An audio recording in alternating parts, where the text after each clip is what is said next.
कल्पना करो, युद्ध भूमि पर खड़े हो, मन में संदेह और डर, कर्म, स्वभाव और कर्तव्य के बीच उलझन। अगर कोई तुम्हें बताए कैसे बिना भय और मोह के जीवन जी सकते हो, क्या तुम सुनना चाहोगे? गीता के 18वें अध्याय में कृष्ण ने अर्जुन को वही रहस्य बताया जो तुम्हारे हर निर्णय और हर कर्म को बदल सकता है। जुड़े रहो, क्योंकि इस अध्याय के अंत तक तुम जान जाओगे कैसे अपने कर्म, मन और भक्ति को पूरी शक्ति के साथ संतुलित कर सकते हो। भागवत गीता अध्याय 18। नमस्कार दोस्तों, भागवत गीता के आखिरी अध्याय में पहले तो अर्जुन के प्रश्नों के उत्तर दिए जाएंगे और फिर उसके बाद श्री कृष्ण गीता के लाभ बताएंगे। कहते हैं कि दुनिया के सारे ज्ञान को अगर आप समेट लें, सारे वेद, उपनिषद और शास्त्र निचोड़ लें, तो उसका सार ही भागवत गीता है। इस सब में जो सार है वो है ज्ञान। ऐसा ज्ञान जिसके आगे कुछ भी नहीं, जिससे ज्यादा कुछ भी नहीं, जिस ज्ञान के बाद और कुछ भी नहीं जानना होता। इसी ज्ञान को इस आखिरी अध्याय में भगवान कृष्ण बता रहे हैं मोक्ष संन्यास योग के रूप में। मैं कपिल देवगन भगवान कृष्ण के चरणों में वंदन करते हुए इस अध्याय का प्रारंभ करता हूँ। जय श्री कृष्ण। संन्यासस्य महाबाहो तत्वम इच्छामि वेदितुम त्यागस्य च ऋषिकेश पृथक केश निषूदन। अर्जुन कहते हैं, हे महाबाहो, हे अंतर्यामिन, हे वासुदेव, मैं संन्यास और त्याग के तत्व को पृथक पृथक जानना चाहता हूँ। संन्यास और त्याग सुनने में एक जैसे लगते हैं, लेकिन अलग हैं। कैसे अलग हैं, यही अर्जुन जानना चाहता है। युद्ध को लड़ने से मना कर देने के कारण यह श्रृंखला शुरू हुई थी। अर्जुन की दुविधा थी और कृष्ण के हल थे। अर्जुन की दुविधा तो दूर हो रही है, लेकिन उसकी बढ़ती जिज्ञासा में अभी भी प्रश्न बाकी हैं। अर्जुन संन्यास और त्याग के फर्क को अलग अलग करके जानना चाहता है। श्री भगवानुवाच काम्याना कर्मणा न्यासम संन्यासम कवयो विदुः सर्वकर्म फलत्यागम प्राहुस्त्यागम विचक्षणा। कितने ही बुद्धिमान लोग अपने काम करने वाले कर्मों को छोड़ने को, यानी कि सांसारिक जीवन में नौकरी करना, विवाह करना, धन कमाना, इनके त्याग को ही संन्यास समझते हैं। कुछ दूसरे बुद्धिमान लोग सब कर्मों के फल के त्याग को त्याग मानते हैं। कर्मों के फल के त्याग से यहाँ मतलब हुआ कि इस लोक और परलोक की संपूर्ण कामनाओं का त्याग। बुद्धिमानों में दो मान्यता होती हैं दोस्तों। एक के अनुसार अपने सांसारिक जीवन को त्याग देना ही संन्यास है, और दूसरी मान्यता कहती है कि अपना सब कुछ करते हुए अपने कर्मों के फल को त्याग देना ही त्याग है। त्याज्य दोषोदित्य के कर्म प्राहुर मनीषिणा यज्ञ दान तपः कर्म न त्याज्येति चापरे। कई बड़े बड़े विद्वान ऐसा मानते हैं कि कर्म खुद ही दोषयुक्त है, इसलिए त्यागने के योग्य है। मतलब कोई भी कैसा भी कर्म हो, उसमें दोष तो होगा ही, इसीलिए हर कर्म त्याग देने के ही लायक है। ऐसी हालत में तो फिर संन्यास ही एक उपाय बचता है, जबकि कई दूसरे विद्वानों का ऐसा कहना है कि यज्ञ, दान और तप जैसे कर्म त्यागने योग्य नहीं है। यज्ञ, दान और तप से तो परमात्मा का रास्ता खुलता है, इन्हें ही त्याग देंगे तो भगवान तक कैसे पहुंचेंगे। इसीलिए कई विद्वान ऐसा मानते हैं कि यह कर्म त्यागने लायक नहीं है। निश्चय शृणु में तत्र त्यागे भरत सत्तम त्यागो ही पुरुष व्याघ्र त्रिविध संप्रकीर्तितः। त्याग और संन्यास का अगर शाब्दिक अर्थ देखा जाए तो एक ही है। इसीलिए अर्जुन अपनी शंका दूर करने के लिए दोनों में भेद बताने को कहता है। कृष्ण अलग अलग विद्वानों के मत बताते हुए अर्जुन से कहते हैं, पुरुष श्रेष्ठ अर्जुन, संन्यास और त्याग में से तू पहले त्याग के विषय में मेरा निश्चय सुन, क्योंकि त्याग सात्विक, राजस और तामस भेद से 3 प्रकार का कहा गया है। यज्ञ और तप की तरह त्याग के भी 3 भेद होते हैं। इन तीनों को सुन, तभी तू इसे अच्छी तरह समझ सकेगा। यज्ञोदान तपः कर्म न त्याज्य कार्यमेव तत्, यज्ञोदानं तपश्चैव पावनानि मनीषिणाम। कृष्ण कहते हैं कि यज्ञ, दान और तप जैसे कर्म त्यागने नहीं चाहिए, बल्कि ये तो आवश्यक कर्तव्य हैं। उस पुरुष को बुद्धिमान माना जाता है जो इस ज्ञान को पा चुका है कि उसे अपने सारे कर्म बिना फल और आसक्ति के करने हैं, और ऐसे बुद्धिमान पुरुष खुद को पवित्र करने के लिए ही यज्ञ, दान और तप करते हैं। तो फिर ऐसे में इनका त्याग कैसे किया जा सकता है? अलग विद्वानों के अलग मतों में से कृष्ण सही बात बताते हुए कहते हैं, यज्ञ, दान और तप जैसे कर्मों को त्यागना नहीं चाहिए। एतान्य पितु कर्माणि संगम त्यक्त्वा फलानि च कर्तव्यानीति में पार्थ निश्चितम मतम उत्तमम। यज्ञ, दान और तप रूप कर्मों का त्याग बिल्कुल भी नहीं किया जा सकता, क्योंकि ये तीनों पवित्र करने के लिए होते हैं। लेकिन कृष्ण ये भी कह रहे हैं कि हम जो भी काम करते हैं उनके फलों और आसक्ति का त्याग अवश्य कर देना चाहिए। जब त्याग की बात आती है तो कृष्ण कर्म त्यागने की बात नहीं करते, कहते हैं उसके फल और उससे पैदा होने वाली आसक्ति को त्यागना है। कर्मयोग पर कृष्ण का विशेष बल रहा है दोस्तों, वही हम सबके लिए संभव भी है। कर्मयोग ही एक ऐसी चीज है जिससे हम अपने जीवन को जीते जीते परमात्मा के पास आ सकते हैं।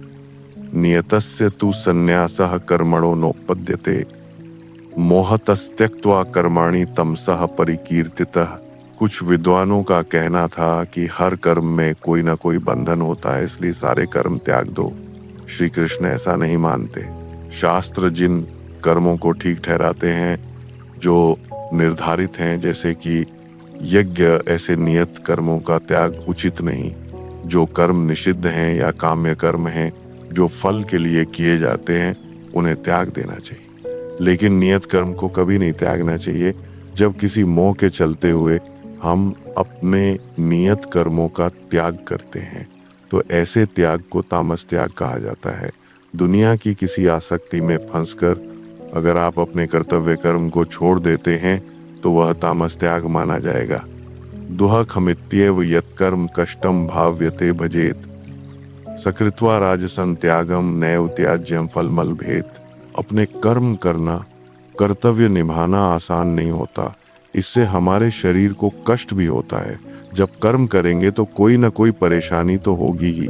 अब अगर ऐसा मान लें कि जो कोई कर्म है वो सब दुख रूप ही है, और ऐसा समझकर यदि शारीरिक परेशानी के भय से कर्तव्य कर्मों का त्याग कर देंगे तो ये राजस त्याग माना जाएगा। ऐसे त्याग का फल कभी भी नहीं मिलता। वैसे जब भी कोई त्याग किया जाता है तो उसका फल परम शांति होती है। कभी कुछ त्याग करके देखिएगा, आप स्वयं ही समझ जाएंगे दोस्तों। लेकिन शारीरिक परेशानी के चलते अगर आपने अपने कर्मों का त्याग किया तो उसका कुछ भी फल नहीं मिलेगा, क्योंकि वह राजस त्याग है। कार्यमित्येव यत्कर्म नियतम क्रियते अर्जुनम, संगम त्यक्त्वा फलं चैव सस् त्यागः सात्विको मतः। शास्त्रों में कहे गए कर्म को ही नियत कर्म या निर्धारित कर्म माना जाता है। ऐसे कर्म को करना ही कर्तव्य होता है। कर्म को कर्तव्य समझकर करने के भाव से उसकी आसक्ति और फल का त्याग सात्विक त्याग माना जाता है। सात्विक त्याग में एक खास बात है और इसीलिए ये तामसिक और राजसिक कर्मों से बिल्कुल अलग है। इसमें कर्मों का त्याग नहीं बल्कि कर्मों से होने वाले फल और उसकी आसक्ति का त्याग है। यही वह त्याग है जिससे कर्म करने वाले की शुद्धि होती है, क्योंकि ऐसा मनुष्य जो कर्म को कर्तव्य मानता है, उसमें लिप्त नहीं होता, उसके फल से बंधता नहीं, उसकी आसक्ति में फंसता नहीं, तो इससे उसका अंतःकरण पवित्र होता है। इसीलिए सात्विक त्याग श्रेष्ठ है। न द्वेष्ट कुशलं कर्म कुशले नानुषज्यते, त्यागी सत्व समाविष्टो मेधावी छिन्न संशय। दोस्तों, जो कर्म शास्त्र ने ओके कर दिए हैं उन्हें नियत कर्म कहते हैं या फिर कुशल कर्म, लेकिन जो कर्म शास्त्र के विरुद्ध हैं वह कल्याणकारी नहीं होते, उससे किसी का भला नहीं होता। ऐसे कर्मों को अकुशल कर्म कहा जाता है। कृष्ण कहते हैं, हे अर्जुन, ऐसा मनुष्य जो अकुशल कर्म से द्वेष नहीं करता और कुशल कर्म में आसक्त नहीं होता, वह शुद्ध सत्व गुण से युक्त पुरुष, संशय रहित, बुद्धिमान और सच्चा त्यागी है। करना तो सिर्फ कुशल कर्म ही है, क्योंकि अकुशल कर्म से कभी भला नहीं होगा, लेकिन साथ में अकुशल से द्वेष भी नहीं करना है और कुशल कर्म के फल में भी नहीं फंसना। यही बात कृष्ण कह रहे हैं, नहीं देवव्रता शक्यं त्यक्तुं कर्माण्य श्रेष्ठा यस्तु कर्म फल त्यागी स त्यागेत्य विद्यते। जो भी शरीरधारी हैं, यानी कि जिस भी मनुष्य की देह है, उसके द्वारा कर्मों का त्याग संभव ही नहीं। आपके कर्म, आपके संस्कार आपके साथ बंधे होते हैं। जब आप एक शरीर छोड़कर दूसरे शरीर में जाते हैं तो ये संस्कार भी आपके साथ आते हैं। तो चाहे शरीर इस जन्म का हो या अगले जन्म का या उससे भी अगले जन्म का, जब तक शरीर रहेगा ऐसा संभव ही नहीं कि आप अपने कर्मों का त्याग कर दें। जो कर्म फल का त्याग कर सकता है बस वही त्याग है, बाकी कुछ नहीं। त्यागी सिर्फ उसी को कहा जाएगा जो अपने कर्मों के बंधन में बंधता नहीं। अनिष्टम इष्टम मिश्रम च त्रिविधम कर्मणा फलम भवतः त्यागिना प्रेत्य न तु सन्यासिना क्वचित। जो सकाम कर्म करते हैं उनके कर्मों का फल उन्हें मिलता ही है। अच्छा, बुरा या मिला हुआ ऐसे 3 प्रकार का फल मरने के पश्चात अवश्य मिलता है, लेकिन पूर्ण सन्यासी, सबसे बड़ा त्यागी वही हो सकता है जिसने कर्म फल का त्याग कर दिया है। कर्म फल का त्याग कर देने वाले मनुष्यों के कर्मों का फल किसी काल में भी नहीं होता, और जब ऐसा होता है तो इसका अर्थ है कि वह मनुष्य जन्म के फेरे से बच गया है, उसी को परम धाम मिलेगा, और इसी को ही शुद्ध सन्यास कहते हैं। गेरुए वस्त्र पहनकर अगर दुनिया की वस्तुओं में लगाव है तो वह सन्यास नहीं माना जाता और ना ही त्याग माना जाता है। पक्चैतानि महाबाहो कारणानि निबोध में सांख्य कृतांते प्रोक्तानि सिद्धयः सर्वकर्मणाम। अविद्या की वजह से हम अपने अंदर की आत्मा को नहीं देख सकते, अपने अंदर के कृष्ण को नहीं देख पाते, बस कर्म किए चले जाते हैं और उन कर्मों के बंधन में फंसते चले जाते हैं। लेकिन सिद्धि तो तभी प्राप्त होती है जब आप कर्मों की समाप्ति कर सकें। लेकिन साथ में कृष्ण ये भी कहते हैं कि जब तक शरीर है तब तक कर्मों को त्यागना संभव नहीं। इसी उलझन को दूर करने के लिए कृष्ण संपूर्ण कर्मों की सिद्धि के लिए 5 उपाय बता रहे हैं, और यह 5 उपाय सांख्य शास्त्र में कहे गए हैं। अधिष्ठानं तथा कर्ता करणं च पृथग विधम विविधाश्च पृथक चेष्टा दैवम चैवात्र पक्षमम। 5 उपाय जो सांख्य शास्त्र में कहे गए हैं। 1, अधिष्ठानम करने वाले का शरीर, जहाँ इच्छा, द्वेष, सुख और ज्ञान की अभिव्यक्ति होती है। 2, कर्ता, हमारा मन जो कर्मों का निर्देशन करता है। 3, करण, इंद्रियां और साधन जिनके द्वारा कर्म किए जाते हैं। 4, विविधा चेष्टा, अलग अलग क्रियाएं जैसे सांस लेना या अन्य शारीरिक क्रियाएं। 5, दैवम, भाग्य या ईश्वरीय शक्ति। ये 5 कारण हैं जिनसे हम अपने कर्मों की सिद्धि कर सकते हैं। कर्मों की सिद्धि यानी कि अपने कर्मों को शास्त्रानुसार कर सकना। शरीरवात मनोभिर यत कर्म प्रारभते नरः न्यायम व विपरीतम व पक्चयते तस्य हेतवः। अधिष्ठान शरीर कर्ता मन करण इंद्रियां और साधन चेष्टा क्रियाएं दैव ईश्वरीय कारण। कोई भी मनुष्य जो भी कर्म करता है वह इन्हीं 5 कारणों से करता है। वह कर्म या तो शास्त्रानुकूल होते हैं अथवा विपरीत होते हैं, लेकिन होते हैं इन्हीं 5 कारणों से। अपने मन, वाणी और शरीर से हम इन 5 कारणों का प्रयोग करते हैं और उससे या तो वह कर्म होते हैं जिनकी शास्त्र अनुमति देते हैं या उसके विपरीत कर्म होते हैं।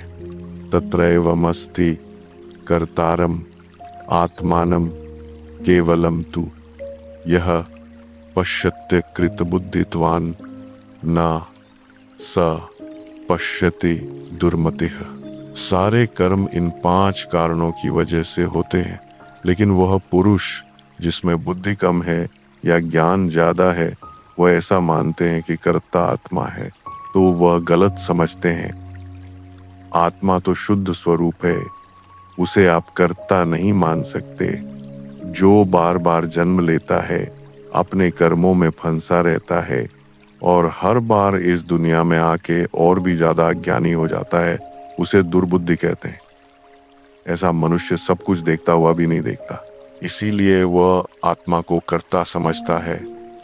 जो करता है भगवान करता है, ऐसा कहने वाले अपने कर्मों से पीछा छुड़ाते हैं। ये ठीक नहीं। आत्मा कर्मों में लिप्त नहीं होती। बताए गए 5 कारणों से ही हमारे कर्म होते हैं। यस्य नाहम कृतो भावो बुद्धिर यस्य न लिप्यते हत्वापि स इमा लोकान न हंति न निबध्यते।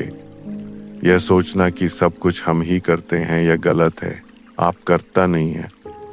जिस पुरुष के अंतःकरण में मैं करता हूँ ऐसा भाव नहीं आता, वही ज्ञानी होता है, बाकी पुरुष नहीं। जिसकी बुद्धि सांसारिक पदार्थों और कर्मों में नहीं लिपती, कर्म और उसके पदार्थों में नहीं बंधते, वह पुरुष ज्ञानी होता है।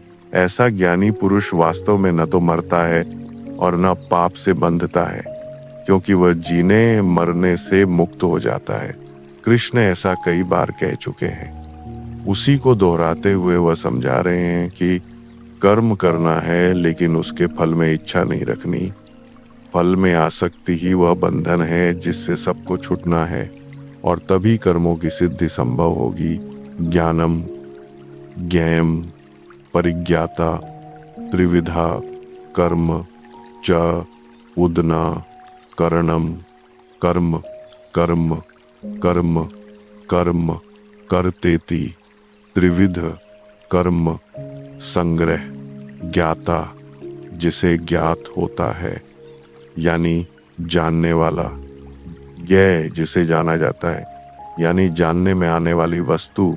ज्ञाता ज्ञान और ज्ञेय ये तीनों कर्म प्रेरणा है, अर्थात इनसे ही कर्म करने की प्रेरणा मिलती है।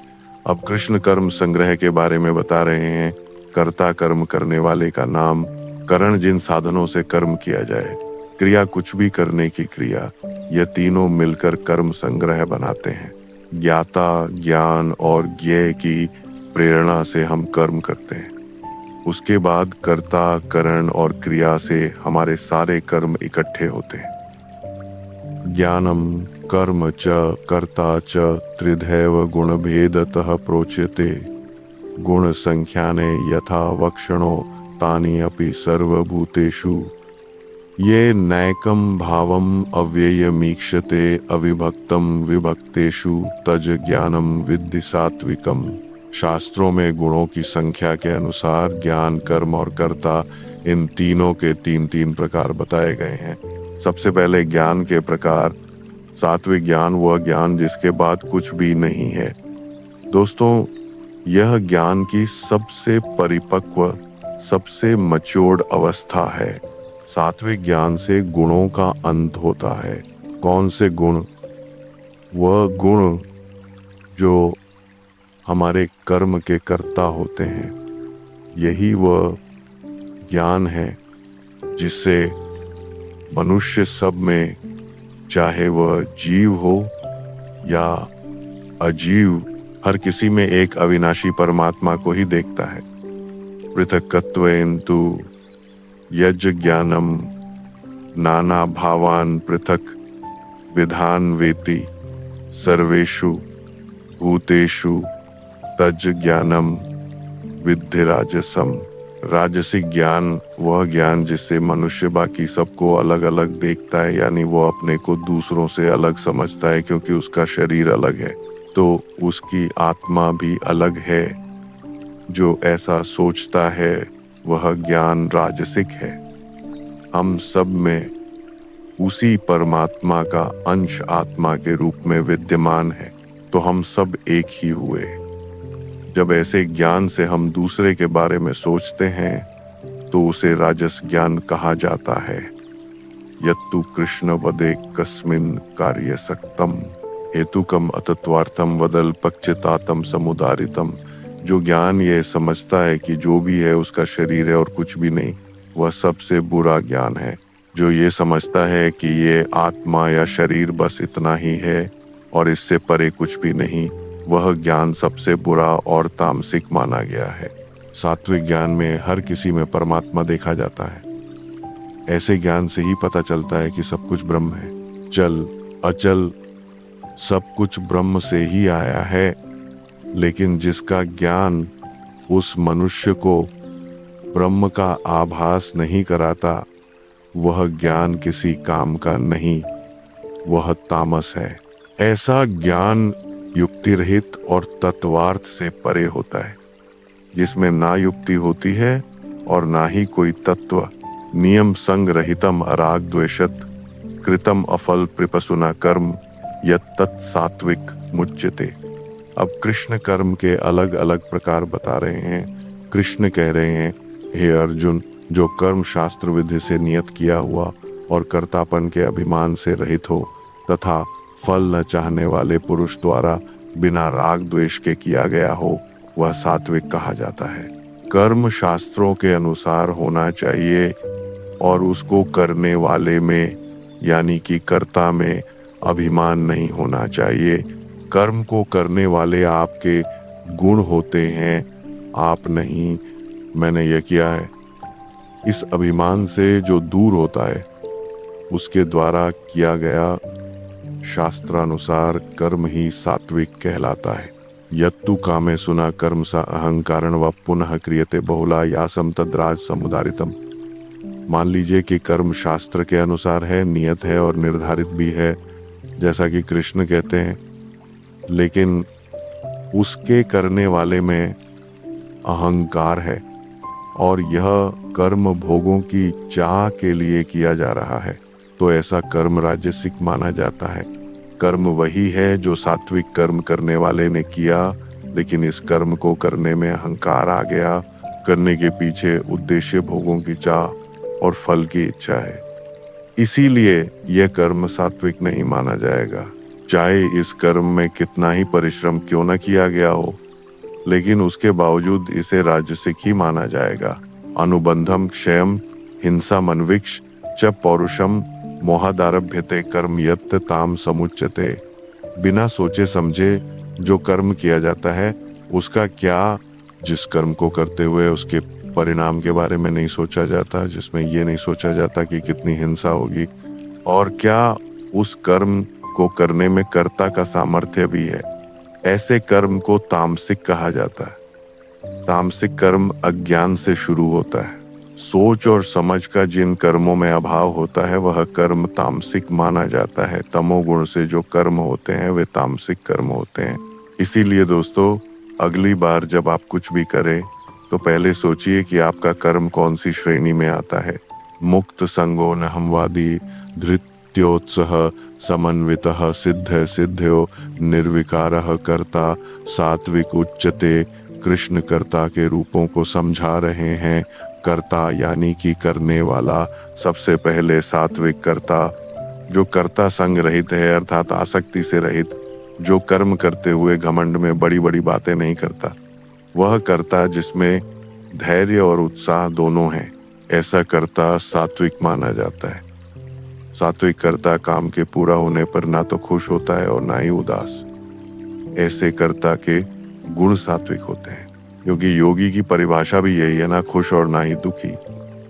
सात्विक कर्ता बस अपने कर्म को कर्तव्य की तरह करता है, बिना डींगे आंके और बिना खुश या दुखी हुए।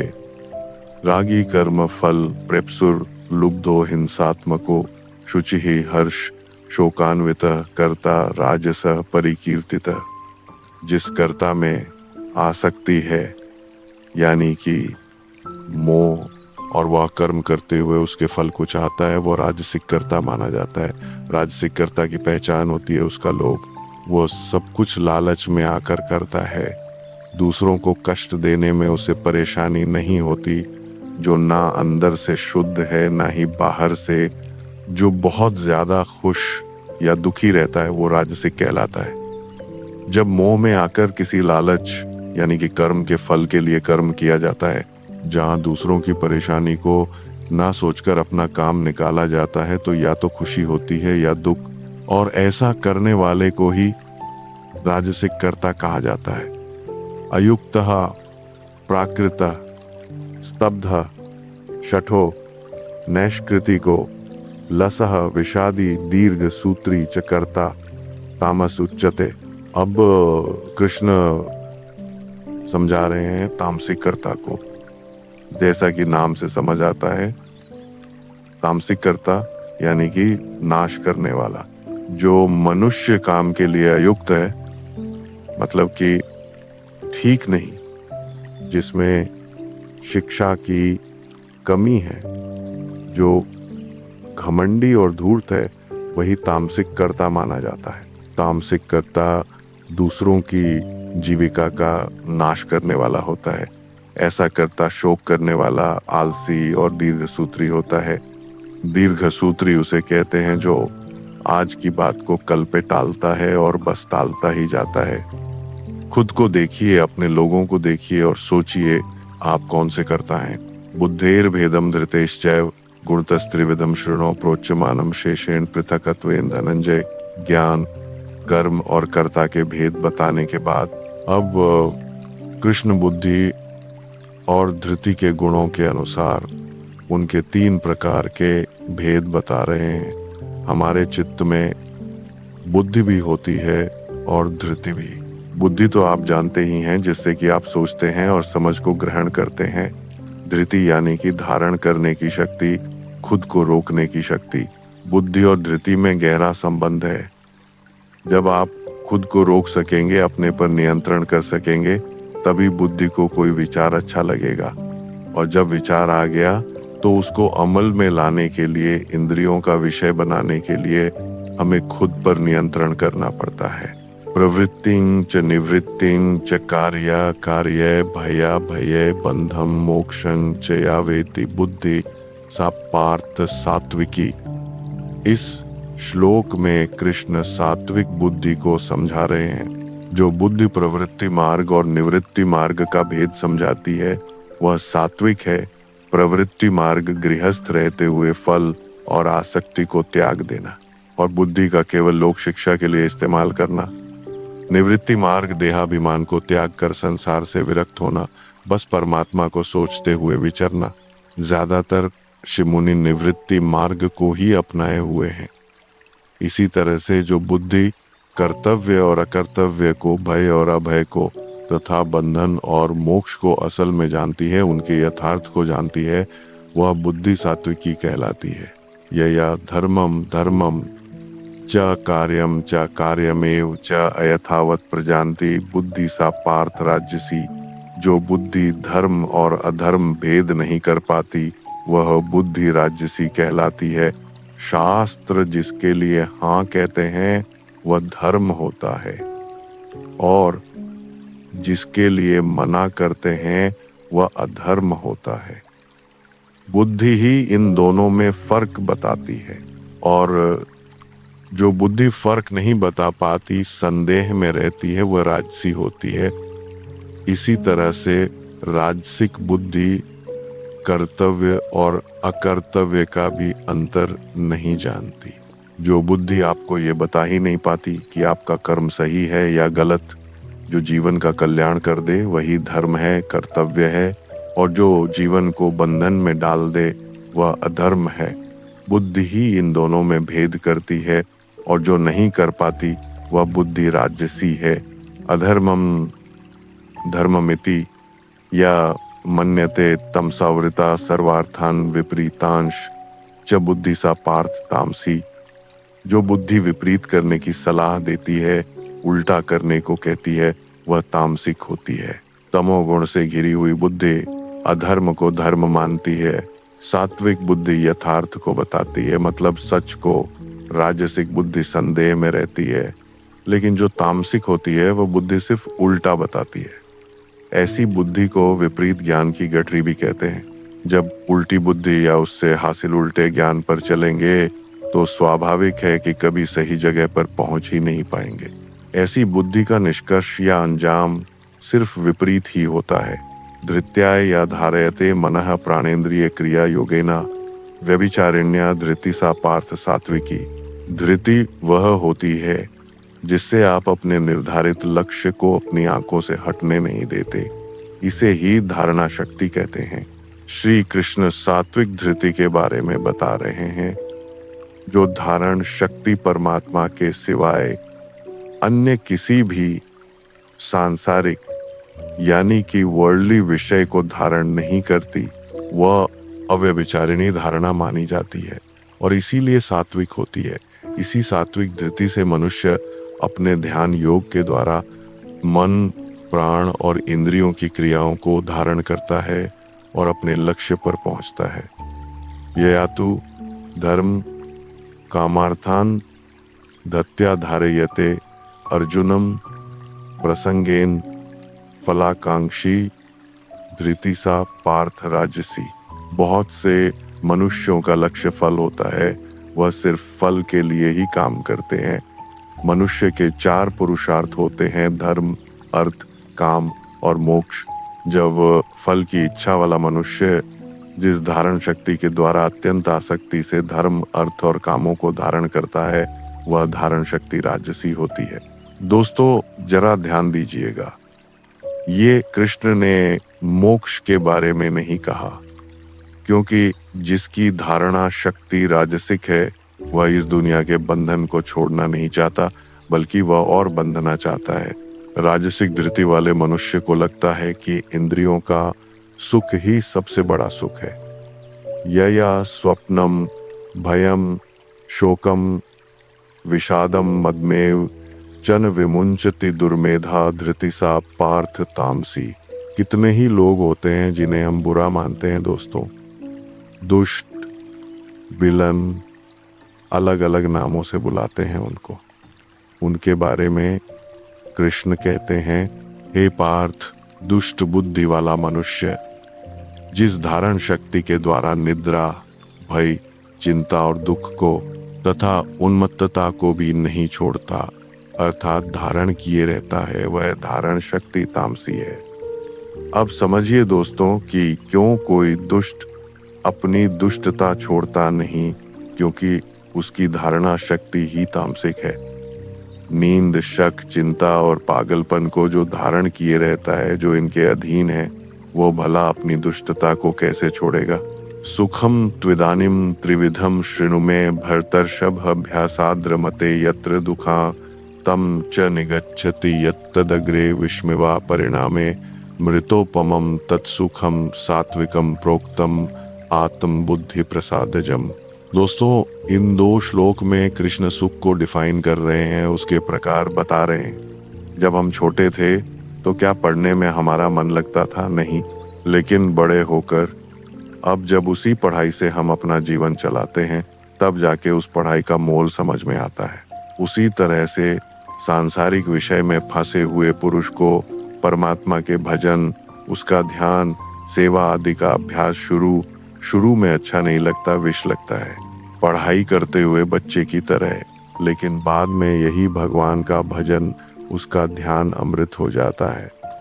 जब उस परमात्मा की प्राप्ति होती है जिस सुख में साधक दुखों के अंत को प्राप्त हो जाता है, जो सुखों दुखों का अंत कर देता है, ऐसा सुख जो आरंभ काल में यद्यपि विष के तुल्य प्रतीत होता है परंतु परिणाम में अमृत के तुल्य है, वह सुख सात्विक होता है।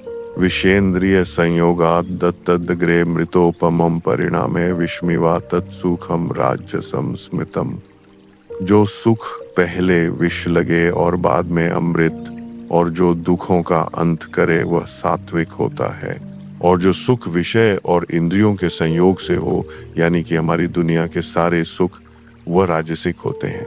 इन सुखों की पहचान है कि पहले पहले तो ये अमृत के जैसे लगते हैं, बड़ा आनंद आता है जब आप धन कमाते हैं, नाम कमाते हैं, फिर उस धन और नाम के लिए काम करते हैं, लेकिन बाद में यह अमृत विष बन जाता है। जब अर्जित किए हुए बल, वीर्य, बुद्धि, धन, उत्साह और परलोक का नाश होता है।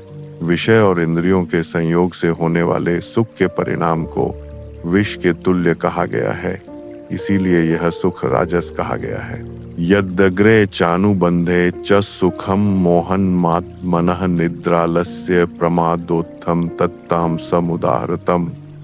निद्रा, आलस्य और प्रमाद में कई मनुष्यों को बड़ा सुख मिलता है, बहुत आनंद आता है, और शुरू में ही नहीं अंत तक वह इस सुख को ही सब कुछ मानते हैं। ऐसा सुख तामसिक होता है, जो सुख भोग काल में तथा परिणाम में भी आत्मा को मोहित करने वाला है।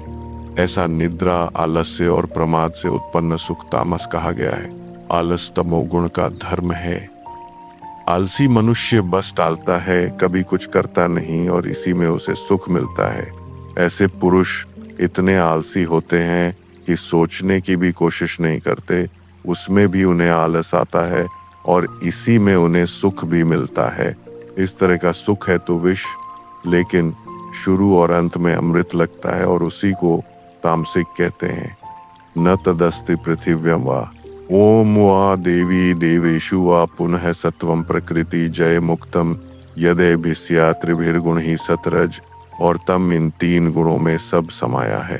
दोस्तों, कृष्ण ने हमें अपने आत्मनिरीक्षण यानी कि सेल्फ एनालिसिस के लिए ही ज्ञान, कर्म, कर्ता, बुद्धि और धृति का भेद बताया है।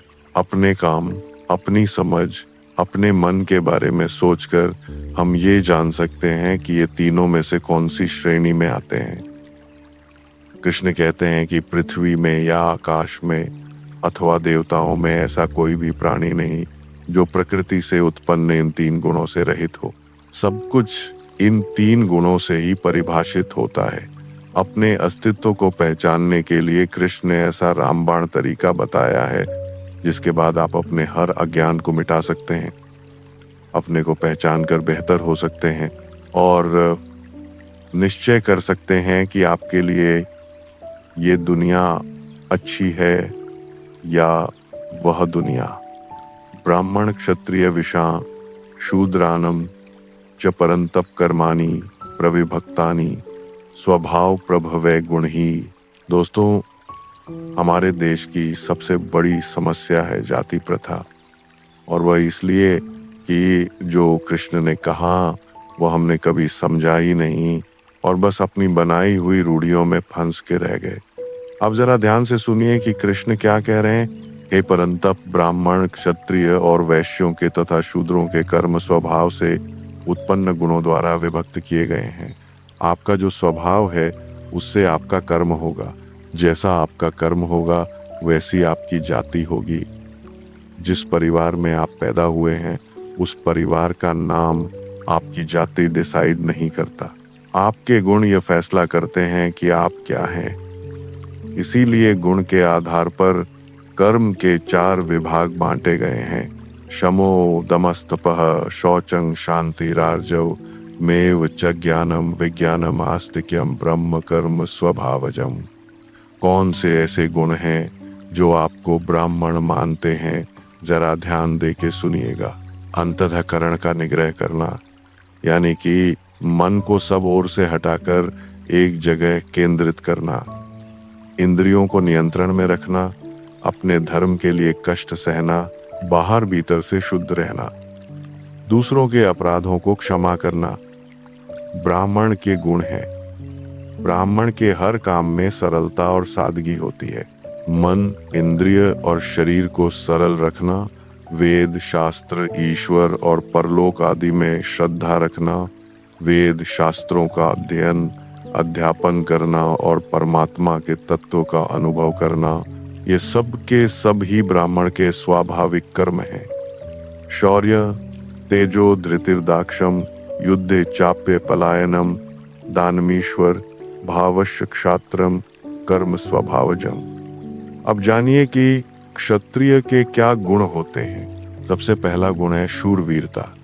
जो शूरवीर नहीं है, जो युद्ध में वीरता से लड़ने को तैयार ही नहीं, उसे आप कैसे क्षत्रिय मानेंगे। शूरवीर होने के अलावा क्षत्रिय में तेज होना चाहिए, धैर्य होना चाहिए। अगर संयम नहीं होगा तो आप युद्ध में ज्यादा समय टिक नहीं पाएंगे। क्षत्रिय को चतुर भी होना पड़ेगा। युद्ध में सिर्फ लड़ाई नहीं होती, कूटनीति का, रणनीति का भी प्रयोग होता है। क्षत्रिय के सबसे बड़े गुणों में से एक है युद्ध में न भागना। इसके अलावा क्षत्रिय को दान देना चाहिए और उसमें स्वाभिमान होना चाहिए। ये सब के सभी क्षत्रिय के स्वाभाविक कर्म हैं। कृषि, गौरक्ष, वाणिज्य, वैश्य कर्म स्वभावजं, परिचर्यात्मकम कर्म शूद्रस्यापि स्वभावजं। इस श्लोक में कृष्ण वैश्य और शूद्रों के बारे में बता रहे हैं। खेती, गौपालन अर्थात गाय पालना और क्रय विक्रय रूप सत्य व्यवहार वैश्य के स्वाभाविक कर्म माने गए हैं। कृष्ण कहते हैं क्रय विक्रय रूप सत्य व्यवहार यानी बिजनेस। जी हाँ दोस्तों, सच्चा बिजनेस वस्तुओं के खरीदने और बेचने में तौल, नाप और गिनती आदि से कम देना अथवा अधिक लेना अर्थात लेन देन में बेईमानी तथा झूठ, कपट, चोरी और जबरदस्ती से अथवा अन्य किसी प्रकार से दूसरों के हक को ग्रहण कर लेना सत्य व्यवहार नहीं होता। बिजनेस में यह सत्य व्यवहार वैश्य के स्वाभाविक कर्म है। शूद्र यानी जो अल्पज्ञ है, जिसमें ज्ञान की कमी है, जिसमें ज्ञान कम है, वह अपना उद्धार सिर्फ बाकियों की सेवा से ही कर सकता है। उसके लिए और कोई चारा नहीं। अगर आप अपना ज्ञान बढ़ाते नहीं तो आप शूद्र की श्रेणी में आएंगे और तब सबकी सेवा करना ही शूद्र का स्वाभाविक कर्म होगा। स्वे स्वे कर्मण्यभिरतः संसिद्धिं लभते नरः, स्वकर्म निरतः सिद्धिं यथा विन्दति तच्छृणु। आपके गुणों से आपके कर्म होते हैं और जो अपने स्वाभाविक कर्मों में तत्परता से लगा हुआ होता है वह मनुष्य भगवत प्राप्ति रूप परम सिद्धि को प्राप्त हो जाता है। यहाँ पर सीख ये है दोस्तों कि सबको अपने स्वकर्म करने हैं, उसी में निरंतर लगे रहना है। अगर आप अपने स्वकर्म में लगे रहेंगे तो फिर आपको सिद्धि पाने से कोई नहीं रोक सकता। अगर आप अच्छे गुण ग्रहण करेंगे तो आपके कर्म अच्छे होंगे और उन्हीं अच्छे कर्मों को अगर आप तत्परता से करेंगे, मन, वचन और पूरी मेहनत से करेंगे तो परम सिद्धि को अवश्य प्राप्त होंगे। यतः प्रवृत्ति भूताना येन सर्वमिदं ततं स्वकर्मणा तम्भ्यर्च सिद्धिं विन्दति मानवः।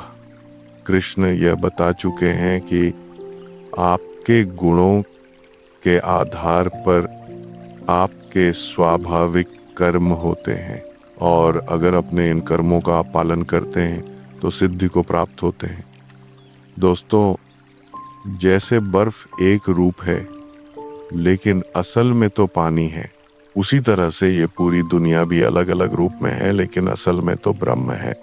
उस ब्रह्म परमेश्वर से संपूर्ण प्राणियों की उत्पत्ति हुई है उस परमेश्वर की अपने स्वाभाविक कर्मों द्वारा पूजा करके मन वाणी शरीर से कर्म करते हुए स्वाभाविक कर्तव्य कर्म का आचरण करना ही एक रास्ता है परम सिद्धि को प्राप्त करने का।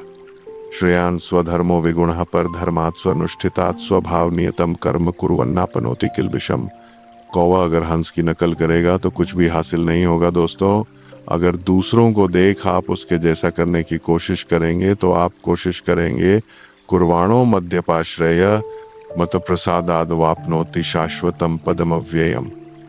सांख्य योगी के लिए पराभक्ति से परमात्मा को प्राप्त करने का रास्ता बताने के बाद कृष्ण कह रहे हैं कि कर्म योगी कैसे उनको प्राप्त करता है। कर्म योगी का रास्ता आसान है क्योंकि वह कृष्ण को अपने मन में रखकर अपने सारे कर्मों को करते हुए भी ब्रह्म को प्राप्त कर लेता है। जिस तरह से सांख्य योगी की पराभक्ति उसकी ज्ञान निष्ठा उसको परम पद पर लेके जाती है, उसी तरह कर्म योगी का निष्काम कर्म भी उसको उसी गंतव्य पर लाता है। वह कर्म योगी जिसका एक ही आश्रय है कृष्ण, ऐसा कर्म योगी कृष्ण की कृपा से सनातन अविनाशी परम पद को प्राप्त हो जाता है। चेतसा सर्व कर्माणि मय संन्यास मत पर बुद्धि योग मुपाश्रित्य मचित्त है सततम भव। कर्म योगी कैसे परम सिद्धि को प्राप्त होता है उसी को दोहराते हुए कृष्ण बताते हैं कि कर्म योगी को अपने सारे कर्मों को सच्चे मन से कृष्ण को अर्पण कर देना चाहिए। अपने कर्मों को कृष्ण को अर्पण करने के बाद उसको संबुद्धि रूप से योग में लग जाना चाहिए। योग वही है जो दुखों का अंत करता है। ऐसे योग में निरंतर अभ्यास करते हुए उस कर्म योगी के चित्त में सिर्फ कृष्ण ही होने चाहिए। कर्म जो किया वो कृष्ण को अर्पण किया, योग जो किया उसमें भी चित्त में कृष्ण ही हो। ऐसी स्थिति में आपकी पूरी जिम्मेदारी कृष्ण की हो जाती है। उसके बाद आप कृष्ण के और वह आपके मचित्तः सर्व दुर्गाणी मत प्रसादा तरिष्य से अथ चेतवा महांकारान न श्रोष्य से विनंक्ष से। जब आपके चित्त में कृष्ण होंगे तो फिर उनकी कृपा से आप समस्त संकटों को अपने आप ही पार कर जाएंगे। लेकिन यदि आप में अहंकार आ गया कि कर्मों का कर्ता तो मैं हूँ, मैंने यह किया, मैंने वह किया, मैंने धन संपत्ति कमाई, मेरा दुनिया में इतना बड़ा नाम है, ऐसे अहंकार के बाद आप नष्ट होना तय है। कितने ही लोग शास्त्र को न मान अपने अहंकार के चलते मनमानी करते हैं, अपने अलग भगवान को भजते हैं, सिर्फ फल के लिए काम कर खुद को बुद्धिमान मानते हैं। ऐसे लोगों का नष्ट होना तय होता है दोस्तों। उनके संकट ही उनको खत्म कर देते हैं। यद अहंकार माश्रित्य न योत्स्य इति मन्य से मिथ्येश व्यवसायस्ते प्रकृतिस्त्वम नियोक्ष्यते। हमारे गुण हमारा स्वभाव हमसे कर्म करवाते हैं और यही करता है। इसी को समझाते हुए कृष्ण कहते हैं, हे अर्जुन, जो तू अहंकार का आश्रय लेकर यह मान रहा है कि मैं युद्ध नहीं करूंगा, तो तेरा यह निश्चय मिथ्या है, क्योंकि तेरा स्वभाव तुझे जबरदस्ती युद्ध में लगा देगा। अर्जुन क्षत्रिय है, क्या ऐसा हो सकता है कि युद्ध शुरू हो जाए और वह एक तरफ हाथ पर हाथ धर के बैठा रहे? नहीं, कभी भी नहीं। ये उसका अहंकार है जो उससे बुलवा रहा है कि वह युद्ध नहीं करेगा, लेकिन ये मिथ्या है, झूठ है। सच अर्जुन का स्वभाव है जो उससे युद्ध करवाएगा। स्वभावजे न कौन्तेय निवर्तस्व कर्मणा कर्तुम निच्छस यन्मोहात् करिष्यस्य वशोपितत्। अर्जुन ने युद्ध करने से जो मना कर दिया था उसका विश्लेषण करते हुए कृष्ण कहते हैं कि ऐसा वह मोह के कारण नहीं करना चाहता, और ऐसा उसे अभी लग रहा है, लेकिन उसका स्वभाव उसे विवश कर देगा युद्ध करने के लिए। अर्जुन की ही तरह दोस्तों हम सबके पूर्वकृत स्वाभाविक कर्म होते हैं, चाहे पिछले जन्म के हो या इस जन्म के। वह स्वभाव ही हमसे हमारे कर्म करवाते हैं। आप चाहें या ना चाहें, वो कर्म तो आप करते ही हैं, और इन्हीं कर्मों को करना आपका धर्म भी होता है। यही आपका स्वधर्म भी होता है। इसीलिए मोह में आके ऐसा सोचना कि आप कर्तव्य नहीं करेंगे, वह गलत होता है, मिथ्या होता है। ईश्वरः सर्वभूतानां हृद्देशे जो न तिष्ठति भ्रामयन् सर्वभूतानि यंत्रारूढ़ानि माया। अगर आपके शरीर को एक यंत्र या मशीन माना जाए तो इस दुनिया में ये यंत्र घूम रहा है। दोस्तों, कोई भी मशीन खुद अपने आप कुछ नहीं कर पाती। उस मशीन को कोई चलाने वाला चाहिए होता है, और हमारे शरीर रूपी यंत्र को चलाता है ईश्वर ब्रह्म। उसी की माया है ये दुनिया। हमारे कर्मों के अनुसार इस दुनिया में हमारा शरीर काम करता है, जिसका नियंत्रण उसी के हाथ में है जो ब्रह्म है, परमात्मा है, और हमारे शरीर में वह आत्मा है। अपने हृदय में स्थित इसी ब्रह्म को पहचानना ही तो सारा खेल है दोस्तों। जब तक आप नहीं पहचानते, इस माया का प्रपंच चलता ही रहता है, चलता ही रहता है, चलता ही रहता है। तमेव शरणं गच्छ सर्व भावेन भारत तत्प्रसादात पराम शांतिं स्थानम प्राप्स्यस शाश्वतम। कृष्ण कहते हैं कि सब भावों को भूल के हमें अपने अंदर स्थित परमेश्वर के आश्रय में जाना चाहिए। सब भाव जैसे कि लज्जा, भय, मान, बड़ाई और आसक्ति, न डर, न घमंड, न लगाव, इस तरह के सारे भावों को त्याग कर हम उस ब्रह्म की शरण में जा सकते हैं। परमेश्वर के आश्रय में जाने का मतलब है कि उसके सर्वस्व को समझना, पूरी श्रद्धा से और प्रेम से उस भगवान के गुण, प्रभाव और स्वरूप का चिंतन करना, उसकी आज्ञा के अनुसार अपने कर्तव्य कर्मों को निस्वार्थ भाव से करते हुए उसी को अर्पण कर देना। यही तरीका है परम शांति और परम धाम पाने का। एते ज्ञानम आख्यातम गुह्य गुह्यतरम मया विमृश्य तद शेषेण यथेच्छसि तथा कुरु। हे अर्जुन, इस प्रकार यह गोपनीय से भी अति गोपनीय ज्ञान मैंने तुमसे कह दिया। अब तू इस रहस्य युक्त ज्ञान को पूर्णतया भली भांति विचार कर, जैसे चाहता है वैसे ही कर। दोस्तों, कृष्ण सारथी हैं, मार्गदर्शक हैं, गुरु हैं। और क्या करता है गुरु? वह अपने शिष्य को सब कुछ सिखा उसे परीक्षा में, युद्ध में भेज देता है। उसके बाद वह शिष्य होता है और गुरु का दिया हुआ ज्ञान और साथ ही साथ शिष्य का अपना अभ्यास, यही तो यहाँ कृष्ण भी कर रहे हैं। सारा ज्ञान देने के बाद वो अर्जुन को कह रहे हैं कि अब तुझे जो करना है वह तू कर, जो करना है वह तू कर। लेकिन सबसे खास बात, जो ज्ञान उन्होंने अर्जुन को दिया है वह अत्यंत ही गोपनीय है। इस ज्ञान के बारे में कृष्ण के अलावा कोई नहीं जानता था दोस्तों। अब अर्जुन जानते हैं, और उसके साथ साथ हम भी। सर्वगुह्यतमं भूतः सुनो में परमं वचः इष्टोऽसि मे दृढ़मिति ततो वक्ष्यामि ते हितम्। मन्मनां भव मत भक्तो मध्याजिमा नमस्कुरु मामे वैश्यसि सत्यं ते प्रति जाने प्रियोसि में। कृष्ण का रहस्य से केवल कृष्ण ही जानते थे, लेकिन अर्जुन उनका अतिशय प्रिय था। अर्जुन उन्हें बेहद पसंद था, इसलिए कृष्ण उसका भला चाहते थे। उसके भले के लिए ही सबसे बड़े रहस्य को वह उसे बता रहे हैं और कह रहे हैं कि इसे ध्यान से सुन। कृष्ण कहते हैं, हे अर्जुन, तू मुझ में मन वाला हो, मेरा भक्त बन, मेरा पूजन करने वाला हो और मुझको प्रणाम कर। ऐसा करने से तू मुझको ही प्राप्त होगा।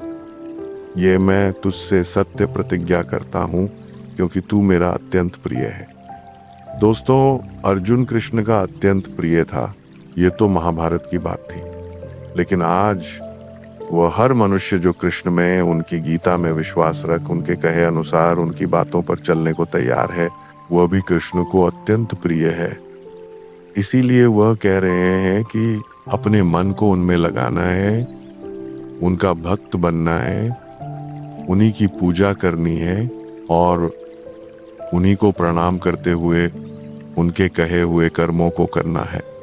सर्वधर्मान परित्यज्य मामेकम शरणम ब्रज अहं त्वा सर्व पापेभ्यः मोक्षयिष्यामि मा शुचः। अपना अहंकार, अपने होने का भाव, अपना अस्तित्व सब कुछ भूलकर बस अपने को कृष्ण की शरण में डाल देना है। ऐसा ही कृष्ण कहते हैं। अपने धर्मों को यानी कि अपने संपूर्ण कर्तव्य कर्मों को कृष्ण को सौंपकर सिर्फ उस सर्वशक्तिमान सर्वाधार परमेश्वर की ही शरण में जाना है। कृष्ण कहते हैं, हे अर्जुन, मैं तुझे संपूर्ण पापों से मुक्त कर दूंगा, तू शोक मत कर। दोस्तों, जब आप कृष्ण की शरण में चले गए यानी कि उनके कहे अनुसार चलने लगे, तो फिर आपके शोक आपके ना होकर कृष्ण के हो जाते हैं। उनका यही कहना है कि वह हर शोक को दूर कर देंगे। बिना मांगे सलाह देना समझदारी नहीं होती दोस्तों। ऐसा ही कुछ कृष्ण भी अर्जुन से कह रहे हैं। वे कहते हैं कि तुझे ये गीता रूप रहस्यमय उपदेश किसी भी काल में तप रहित मनुष्य से नहीं कहना चाहिए। ना उसे कहना चाहिए जिसमें भक्ति नहीं, उसे भी नहीं कहना चाहिए जिसमें सुनने की इच्छा नहीं है और जो मुझ में दोष दृष्टि रखता है, उससे तो कभी भी मत कहना। जो श्री कृष्ण के स्वरूप से इनकार करे, उसे क्या कृष्ण की महिमा बता के फायदा होगा। जो कृष्ण को नहीं मानता, उसे क्या गीता सुना के फायदा होगा? बिल्कुल भी नहीं। इसलिए ऐसे लोगों से गीता या गीता के ज्ञान की बात नहीं करनी चाहिए जो इसका सम्मान ना कर सके, जिनमें समझ ना हो और जो ये सुनना ही ना चाहते हो। य इमं परमं गुह्यमत् भक्तेष्वभिधास्यति भक्ति मां पराम कृत्वा मामे वैश्यत्य संशय। कृष्ण कहते हैं कि जो उनके स्वरूप से इनकार करता है, उसे गीता नहीं सुनानी चाहिए। जिसमें भक्ति नहीं, उसको गीता का ज्ञान देना व्यर्थ है। लेकिन साथ में कृष्ण ये भी कहते हैं कि जो पुरुष मुझ में परम प्रेम करके इस परम रहस्य युक्त गीता शास्त्र को मेरे भक्तों में कहेगा, वह मुझको ही प्राप्त होगा। इसमें कोई संदेह नहीं है। यहाँ कहेगा से सिर्फ ये मतलब नहीं कि आप गीता पाठ करेंगे। दोस्तों, यहाँ कहेगा से ये मतलब है कि जो ज्ञान बांटेगा खुद भी वो उसी ज्ञान पर चलेगा और जो कृष्ण के बताए ज्ञान पर चलेगा, स्वाभाविक ही है कि एक दिन वह कृष्ण को ही प्राप्त हो जाएगा। न च तस्मान मनुष्येषु कश्चन में प्रिय कृतम भविता न च में तस्मात् धन्य प्रियतरो भुवि। कृष्ण ने अर्जुन को अपना सबसे प्रिय बताया और वो इसलिए क्योंकि कृष्ण जानते थे कि अर्जुन उनका सबसे बड़ा भक्त है। सबसे बड़ा भक्त इसीलिए नहीं कि अर्जुन उनकी भक्ति करता था, बल्कि इसीलिए कि वो कृष्ण को अपना गुरु मान उनकी हर कही बात पर चलता था। ऐसा कृष्ण हर किसी के लिए कह रहे हैं दोस्तों। जो भी सच्चे भाव से गीता का प्रचार करेगा, वह कृष्ण को सबसे अधिक प्रिय है। जो भी गीता की कही बात पर चलकर औरों को ज्ञान और कर्म के पथ पर बढ़ाएगा, उससे अधिक कृष्ण को पूरे पृथ्वी भर में कोई प्रिय नहीं, और भविष्य में भी ऐसे भक्त से अधिक प्रिय कृष्ण को कोई नहीं होगा। अध्यक्ष्यते च य इमं धर्म्य संवादमाव्यो ज्ञान यज्ञेन तेनाह इष्टः स्यामिति में मति। कृष्ण कहते हैं कि जो पुरुष इस धर्ममय गीता यानी कि हम दोनों के संवाद रूप गीता शास्त्र को पढ़ेगा, उसके द्वारा भी मैं ज्ञान यज्ञ से पूजित होऊंगा। ऐसा मेरा मत है। गीता शास्त्र के पाठ की भी कितनी बड़ी महिमा है। सिर्फ पाठ करने से ही ज्ञान यज्ञ का लाभ मिल रहा है, और असल में ये सिर्फ पाठ नहीं है। गीता को पढ़ने से जो ज्ञान की तरंग हमारे मस्तिष्क को आंदोलित करती है, वो हमारे जीवन को बदलने के लिए बहुत है। गीता का पाठ यज्ञ है और जिसका परिणाम ज्ञान है। ज्ञान की प्राप्ति के बाद सब कुछ संभव है दोस्तों। श्रद्धावान न सूयश्च शृणुयात् प्रियो नरः सोपि मुक्तः शुभान लोकान प्राप्नुयात् पुण्य कर्मणा। जो गीता का पाठ करता है, इसे सुनाता है, उसको तो ज्ञान यज्ञ का लाभ होता ही है। लेकिन जो मनुष्य श्रद्धा युक्त और दोष दृष्टि से रहित होकर इस गीता शास्त्र को सुनता है, वह भी पापों से मुक्त होकर उत्तम कर्म करने वालों के श्रेष्ठ लोकों को प्राप्त होगा। और ये इसलिए क्योंकि जो सुन रहा है वो अपने चित्त में इन उपदेशों को ग्रहण कर रहा है। जो किसी कारण गीता की कही बातों पर चलने में असमर्थ है, अगर वह इसे सुनता भी है तो भी कृष्ण को ही प्राप्त होता है। यहाँ पर सबसे बड़ी बात है गीता के ज्ञान को अपने अंदर समाहित करना।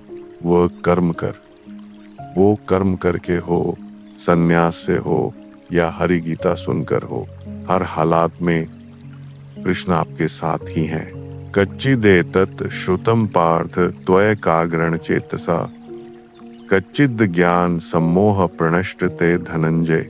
अर्जुन उवाच नष्टो मोह स्मृतिर्लब्धा त्वप्रसाद मयाच्युत स्थितोस्मि गत संदेह करिष्य वचनं तव। सबसे बड़े ज्ञान, सबसे गोपनीय ज्ञान जिसको आज तक किसी ने नहीं सुना था, ऐसे ज्ञान को बांटने के बाद कृष्ण अर्जुन से पूछते हैं, हे पार्थ, क्या इस गीता शास्त्र को तूने एकाग्र चित्त से श्रवण किया? हे धनंजय, क्या तेरा ज्ञान जनित मोह नष्ट हुआ? और इसी का उत्तर देते हुए अर्जुन कहते हैं, हे अच्युत, आपकी कृपा से मेरा मोह नष्ट हो गया और मैंने स्मृति प्राप्त कर ली है। अब मैं संशय रहित होकर स्थिर हूं, अतः आपकी आज्ञा का पालन करूंगा। दोस्तों, हमारे भारत की परंपरा थी स्मृति, यानी कि अपनी याद से ज्ञान आगे बांटा जाता था। इसीलिए अर्जुन कह रहे हैं कि उन्हें स्मृति प्राप्त हुई। इस स्मृति और ज्ञान से उनका मोह नष्ट हुआ।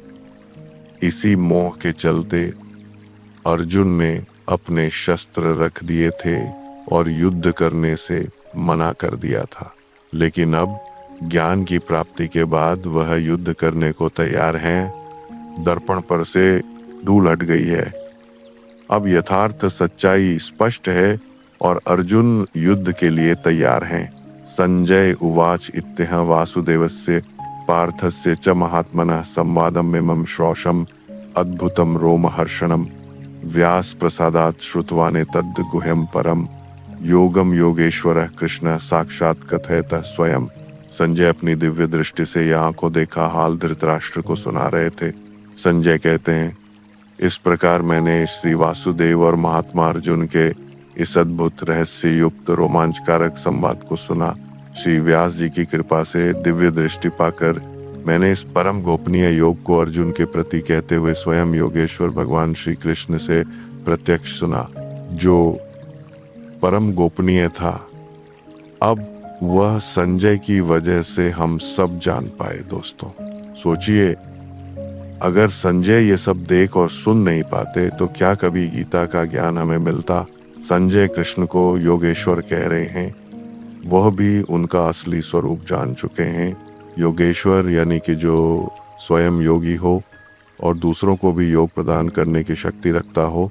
राजन संस्मृत्य संवाद मिमम अद्भुतम केशवार्जुन यो पुण्यम ऋष्यामि च मुहुर्मुहु तच्च संस्मृत्य रूपम अद्यद्भुतम हरि विस्मयों में महान राजन ऋष्यामि च पुनः पुनः। संजय धृतराष्ट्र से कहते हैं, हे राजन, भगवान श्री कृष्ण और अर्जुन के इस रहस्य युक्त कल्याणकारक और अद्भुत संवाद को पुनः पुनः स्मरण करके मैं बार बार हर्षित हो रहा हूँ। जो संजय सुन चुके थे, अब वो हमेशा के लिए उनके साथ था। एक तरह से उनके लिए विश्वास करना मुश्किल हो रहा था कि इतना बड़ा रहस्य, दुनिया का सबसे बड़ा ज्ञान उन्होंने स्वयं सुना। इसी बात को बार बार सोचकर वह खुश हो रहे हैं। दोस्तों, आप ही सोचिए, जिसने अभी अभी योग का सबसे बड़ा ज्ञान स्वयं कृष्ण से सुना हो, उसकी खुशी आखिर कैसे रुकेगी?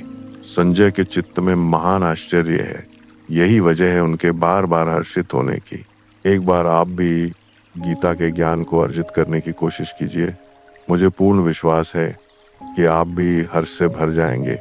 यत्र योगेश्वरः कृष्णो यत्र पार्थो धनुर्धरः तत्र श्रीविजयो भूतिर्ध्रुवानि तिर्मतिर्मम।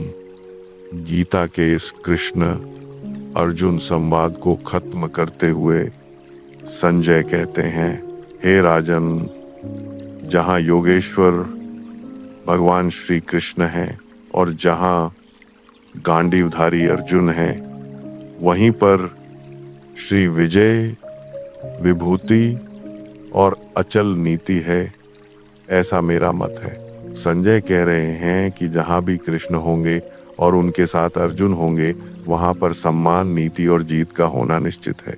दोस्तों, इसका मतलब है जहां कृष्ण का ज्ञान और अर्जुन की भक्ति होगी, जहां कृष्ण हमारे सारथी होंगे और हम अर्जुन के जैसे उनको मानने वाले होंगे, तो वहां हमारा सम्मान और हमारी विजय निश्चित है। तो दोस्तों, इस अंतिम श्लोक के साथ वह संवाद खत्म होता है जिससे बड़ा संवाद कहीं भी दुनिया में कभी नहीं हुआ। ज्ञान का ऐसा महासागर कभी भी ऐसे सिमट कर नहीं आया, और ऐसा ज्ञान जिससे बड़ा कुछ भी नहीं, जिसके बाद कुछ भी नहीं।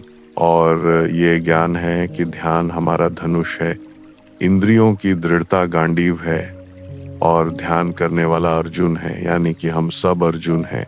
अपनी इच्छा शक्ति से गांडीव की तरह हमें अपने मन, अपनी इंद्रियों को नियंत्रण में रख अपने ध्यान को अपने कर्म पर केंद्रित करना है। हमें कर्मयोगी बनना है और किसी भी युद्ध से मोह न मोड़ते हुए उसे अपना कर्तव्य मान युद्ध करते रहना है। तो लीजिए दोस्तों, इसी के साथ मैं कपिल देवगन आपसे विदा लेता हूँ। जय श्री कृष्ण।